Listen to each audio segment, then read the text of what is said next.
Have you ever felt a strange, unsettling chill when you're with someone? It's not something you can easily explain. On the surface, they might be smiling and friendly, but deep down, you feel a sense of unease, a silent alarm ringing in your gut. It is much quieter, more subtle, and for that very reason, it is infinitely more dangerous.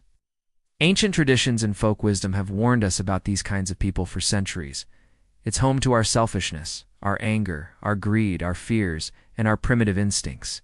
They are so terrified of their own shadow, their own anger, or dishonesty, that they cannot admit these things exist within them. But that psychic energy has to go somewhere. So, what happens? They project it. Like a movie projector, they cast the images of their own inner darkness onto the screen of other people. The key signal is a profound and jarring disconnect between what the person says about you and your own inner reality. There's an old saying, the road to hell is paved with good intentions. Jung might have added that it is driven by people who believe they are unquestionably good. When you meet someone who is completely unshakably convinced of their own moral superiority, their spiritual purity, or their possession of an absolute truth, you are witnessing what Jung called psychic inflation. This is a sign of extreme danger. They accuse you of motives you've never had or feelings you haven't experienced. Watch how they react to criticism or questioning. A healthy person might get defensive, but they can usually process disagreement. The inflated person treats any challenge as a cosmic betrayal. They don't see it as an attack on them personally, but as an attack on truth. Their response is often not just anger, but a kind of righteous, cold fury. They might calmly explain that your inability to see their truth is a sign of your own moral failing. It happens when a person's ego, their sense of I, over-identifies with a powerful, universal energy pattern, what Jung called an archetype. The human psyche is not built to contain such a massive amount of psychic energy. It's like trying to run the entire power of a city through the wiring of a single small house. Eventually, the circuits will blow. The bigger the inflation, the bigger the inevitable collapse. The shadow that has been so thoroughly denied will eventually come roaring back, demanding its due. And when it does, the destruction can be catastrophic, both for the individual and for everyone they influenced.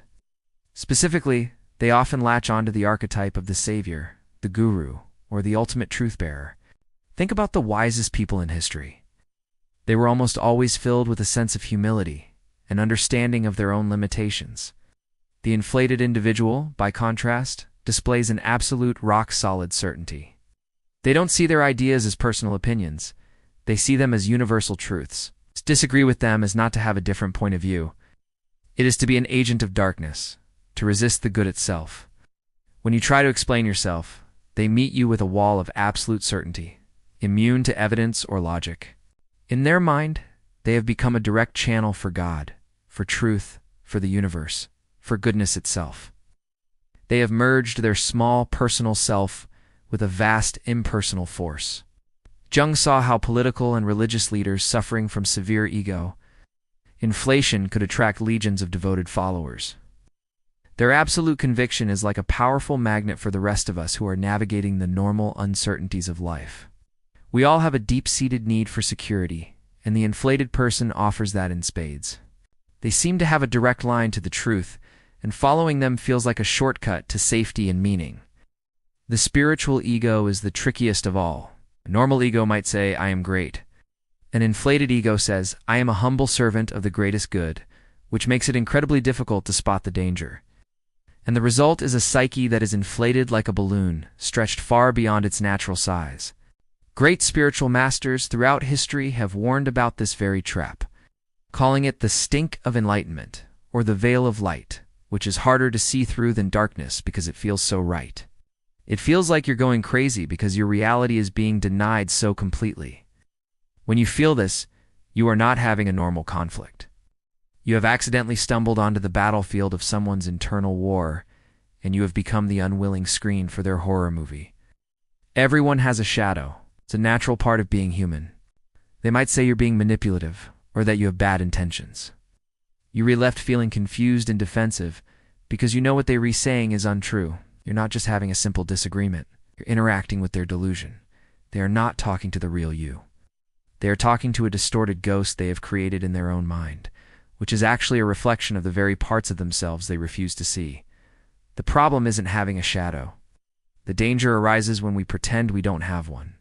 They aren't consciously lying in their reality. You are the angry, selfish, or deceitful one.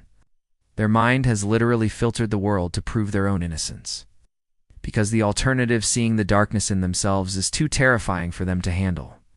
This creates a powerful, unshakable conviction that can be very persuasive to others. It can paint a picture of you two friends, family, or colleagues that is so vivid and delivered with such certainty that people start to believe it, leaving you isolated against a phantom only your accuser can see.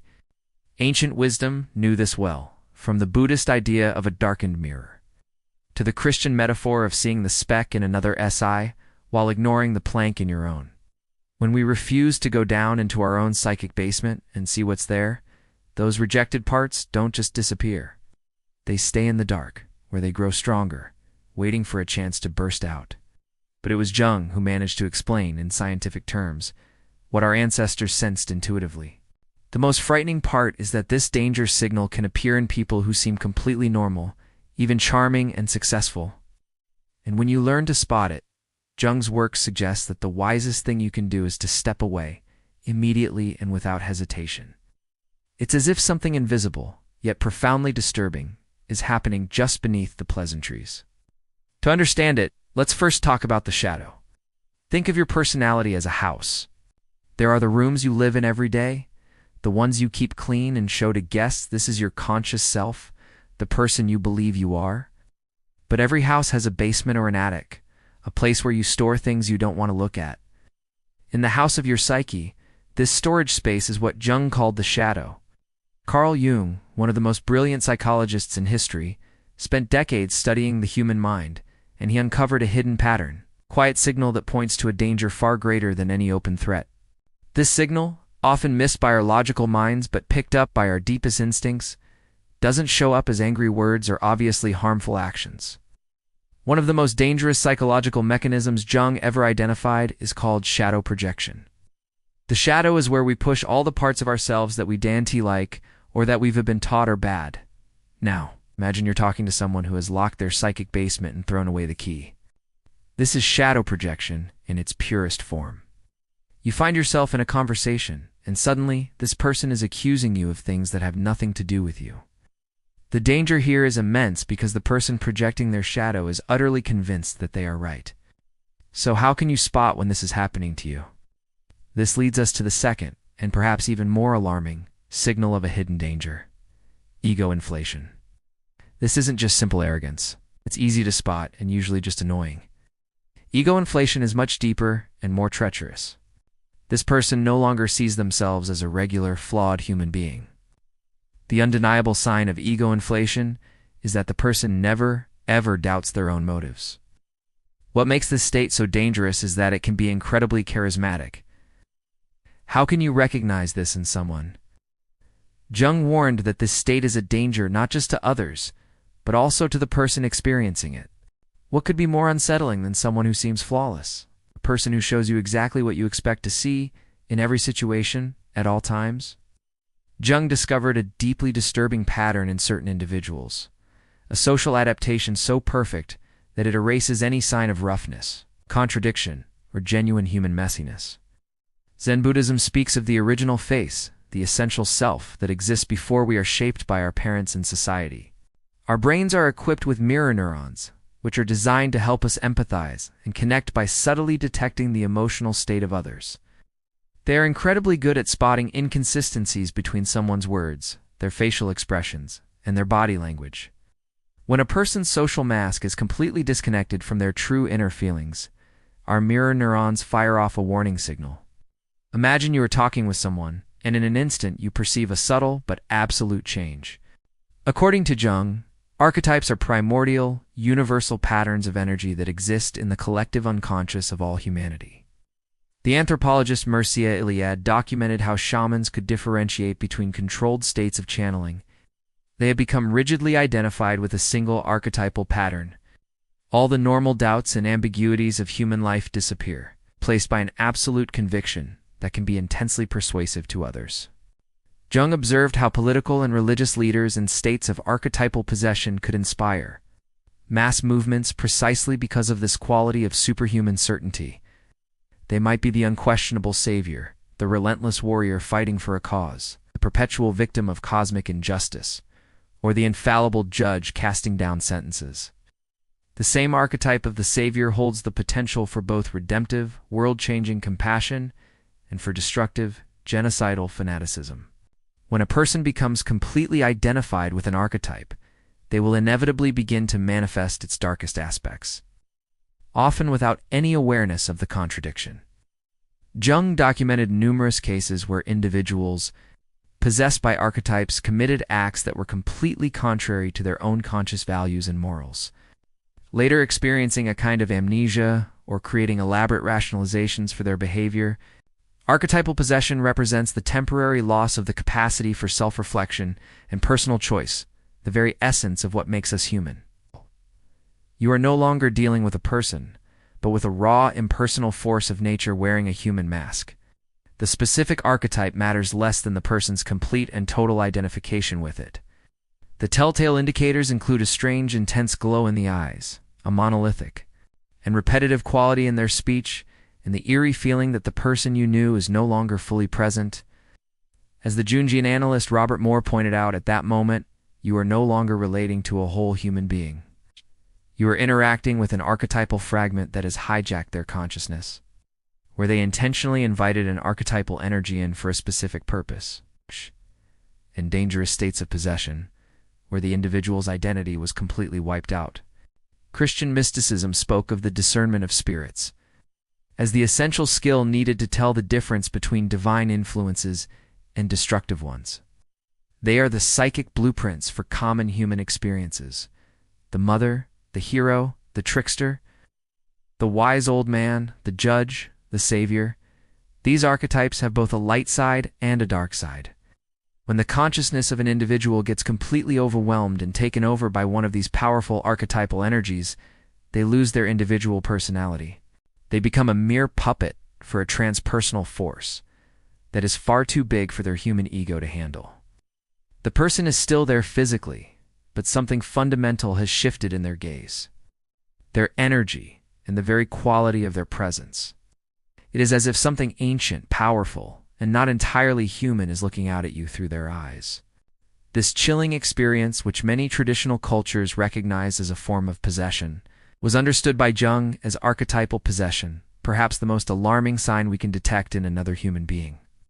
We experience this signal as that inexplicable feeling of unease, distrust, or a sense that something is just off. Taoist masters warned against the danger of polishing the surface so much that the core substance wears away.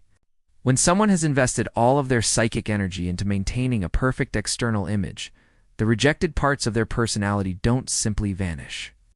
They are shoved down into the unconscious, where they gather force and form what Jung called the shadow. The rule is this: the more rigid and perfect the persona, the more chaotic, primitive, and potentially destructive the shadow will be when it finally breaks free.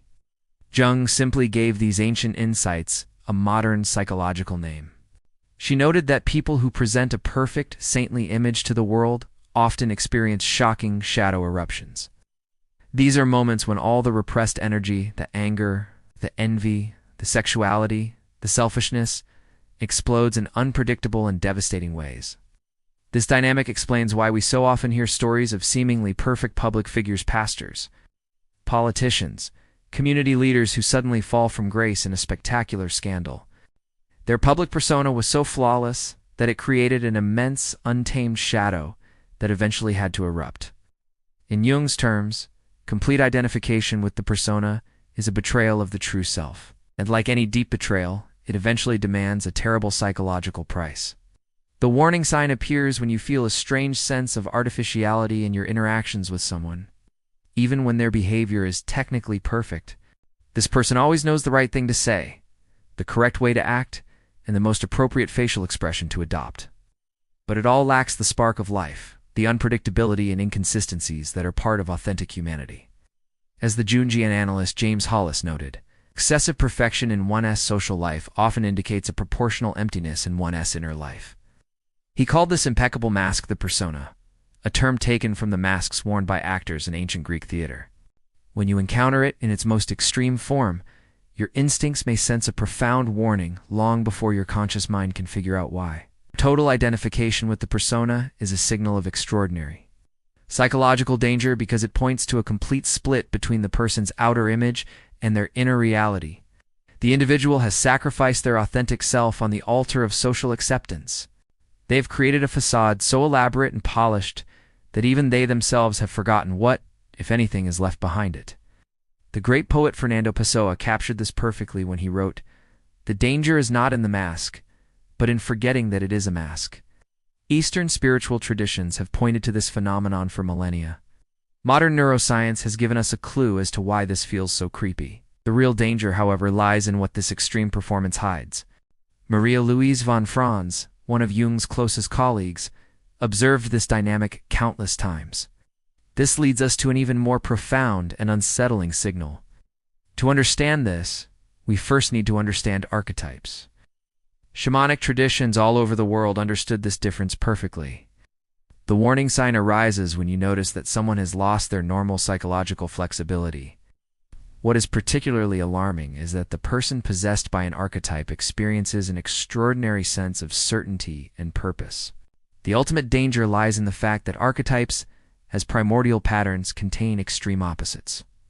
There is a psychological phenomenon so tragic that when you recognize it in someone, you realize you are witnessing a soul trapped in time. Jung called it the compulsion to repeat an unconscious, obsessive pattern where a person recreates the same painful situations over. The person is not maliciously or even consciously choosing to relive their suffering. They are driven by deep psychic forces that operate completely outside their awareness. The psychoanalyst Christopher Balaz called these forces the unthought known formative experiences that were so early or so traumatic that they were never processed into conscious thought, but which now organize every subsequent experience. These pathways become the roots of least resistance for all future information. The brain develops a neurological expectation of the world and unconsciously seeks out people and situations that will confirm its pre-existing model. Even when that model is one of pain and suffering, this is the path that represents the fundamental difference between a psychologically dangerous person and one who is on a genuine journey toward wholeness. Jung called it the conscious integration of the shadow. Western alchemy, which fascinated Jung, used the symbolic language of transmuting lead into gold. You will notice a peculiar combination of unflinching honesty about their own shadows and profound compassion toward the shadows of others. This person can admit their own pettiness, their moments of envy, or their problematic impulses without being crippled by shame or, conversely, indulging in them. They have moved beyond the childish need to rigidly divide the world into good people and bad people. Yes. Recognizing the complex mixture of light and shadow within every human being, including themselves, have you recognized any of these signals in important people in your life? Or, more importantly and more courageously, have you detected aspects of these patterns in yourself? Recognizing them is not a cause for shame, but an invitation to awareness. For as Jung himself taught, until you make the unconscious conscious, it will direct your life, and you will call it fate. Consciousness is the first and most critical step toward transformation. As the psychologist James Hollis put it, psychological maturity begins when we abandon the fantasy of our own absolute innocence. They see them simply as aspects of the universal human condition that require constant awareness and conscious choice. The fascinating thing is that we can learn to recognize this process in others just as clearly as we identify its absence. As the Jungian analyst Robert Johnson observed, what we deny does not disappear. It simply emerges in forms over which we have less control. By consciously owning our potential for anger, we are less likely to be possessed by blind rage. The most reliable indicator of integration is a blend of genuine humility and authentic authority. The integrated person does not need to proclaim their goodness or wisdom, because their sense of self is no longer dependent on maintaining an immaculate public image. They have, as the Zen master Shunryu Suzuki said, a beginner's mind, open and aware, rather than the expert's mind, which is closed and certain.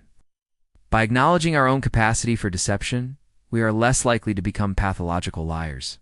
Conscious integration transforms potentially destructive psychic energy into an available, creative force. When we perceive it, we know we are in the presence of the very antithesis of psychological danger. It is a ghost from the past, dictating the script of the present. On the contrary, it means developing a humble and conscious recognition of one's own capacity for all the same darkness, foolishness, and evil that we can so easily see in others. It is embodied in Jung's famously misunderstood phrase, "I would rather be whole than good." This doesn't praise immorality. It points to the critical difference between an authentic psychological integrity and a fragile, brittle mask of perfection that hides dangerous internal divisions. As the psychoanalyst Donald Kalsch explained, unprocessed trauma demands to be staged in the present. Without realizing it, we can find ourselves cast as the abuser, the abandoner, or the unloving parent in a play that began long before we ever met this person. We are drawn into their psychic orbit, compelled to act out a part that satisfies their unconscious need to repeat the original wound, hoping that this time the ending will be different. It never is. The play always ends in the same tragic way, and we are left confused and wounded, having played a role we never auditioned for, and over again, as if caught in an invisible labyrinth from which there is no escape. When you clearly detect this signal in another, it warns you that you are near an extraordinary danger. The danger of being pulled into a psychological drama that does not belong to you and has no end. They may move to different cities, change jobs, or find new partners. But the story remains strikingly similar. They are always betrayed, abandoned, misunderstood, or victimized in the same way. What is most disturbing is that the person seems genuinely surprised and devastated each time the pattern repeats. They see themselves as a helpless victim of a cruel fate, rather than the unconscious architect of their own recurring tragedy. What is truly alarming about the compulsion to repeat is its automatic and unconscious quality. Spiritual traditions have recognized this pattern for millennia. The Buddhist concept of karma, in its original sense, did not refer to a cosmic system of reward and punishment, but precisely to these deep patterns of conditioning that cause us to repeat the same actions and thereby recreate similar circumstances, lifetime after lifetime. In the Judeo-Christian tradition, the idea of original sin can be interpreted psychologically as these inherited, unconscious patterns that we perpetuate without ever making a conscious choice. The revealing sign appears when you observe someone who consistently ends up in the same kinds of painful situations. Contemporary neuroscience has found a biological basis for this.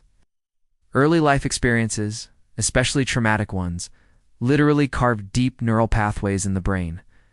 The most dangerous aspect for those around them is that people trapped in a repetition compulsion unconsciously try to recruit others to play roles in their unresolved internal drama. If these signals reveal the deepest psychological dangers, there is, thankfully, a transformative path that leads beyond them. Shadow integration does not mean achieving moral perfection or becoming a saint. Contemplative traditions have articulated this process for centuries. Tibetan Buddhism speaks of transforming poison into medicine, recognizing and constructively using even the most difficult emotions and tendencies. The indicators of a person who has genuinely begun this process of integration are unmistakable.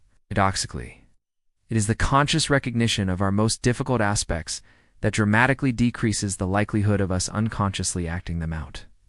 The person who has genuinely started this inner work exhibits a unique quality, the ability to see the world in shades of gray, instead of absolute black and white. This radical honesty stands in stark contrast to the artificial perfection of the dangerous individuals we've discussed. Before we conclude, take a moment for reflection.